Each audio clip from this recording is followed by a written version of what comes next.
In this lecture, you will learn why long tail keywords bring in better conversions and lower bounce rate. In general perspective, a keyword is nothing but a word which has got a great significance, right? But let's talk from a website owner's perspective. What does keyword mean? It's just a phrase for which you would like to rank number 1 on Google. Yes, everyone wants to rank number 1. That's why everyone cannot rank number 1. It's pretty logical, right? That's where SEO, that is search engine optimization, comes into play. That's where this course excels. Actually, we haven't seen much about what is a keyword. So let's see that from a different perspective now. A keyword doesn't need to be a single word.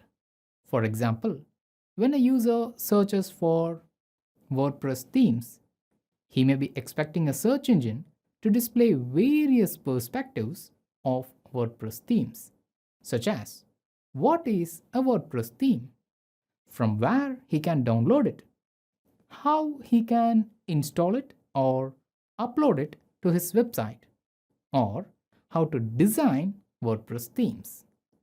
So, there are multiple things that are covered in this broad keyword WordPress themes.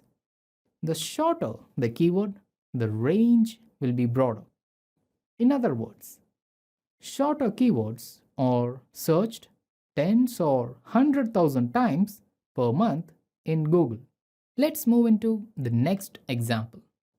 WordPress themes for blog.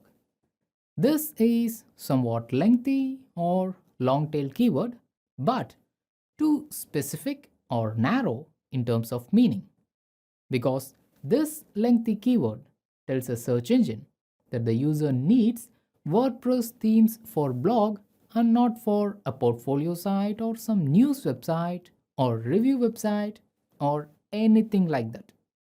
Now, let's move into a very long tail or very specific keywords. Free responsive WordPress themes for blog. This is too specific or very narrow in terms of targeting the audience.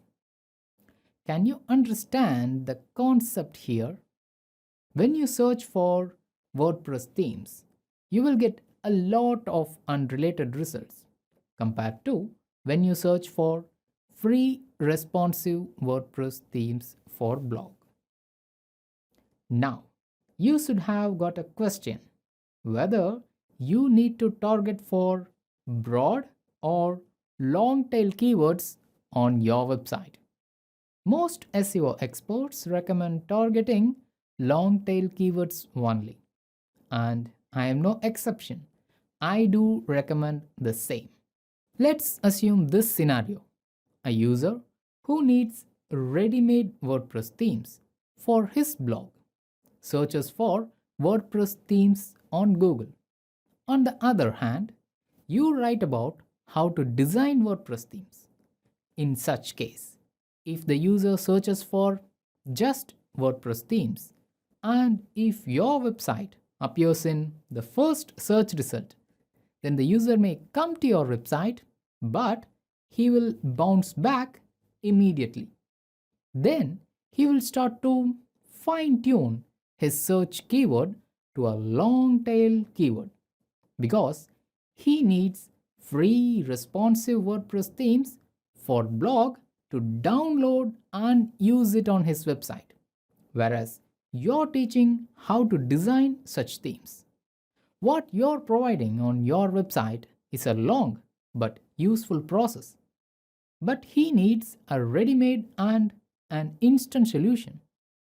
For the term WordPress themes, some XYZ website may appear on the 10th search result. Whereas, when the user searches for free responsive WordPress themes for blog, that particular XYZ website may come to the first search result. And when the search user enters this XYZ website, he would get what he wanted. So the bounce rate will be low, and the time spent by the user on this XYZ website will be high. He may get a lot of choices, so he may look into multiple themes on the site and download the one which he likes at last.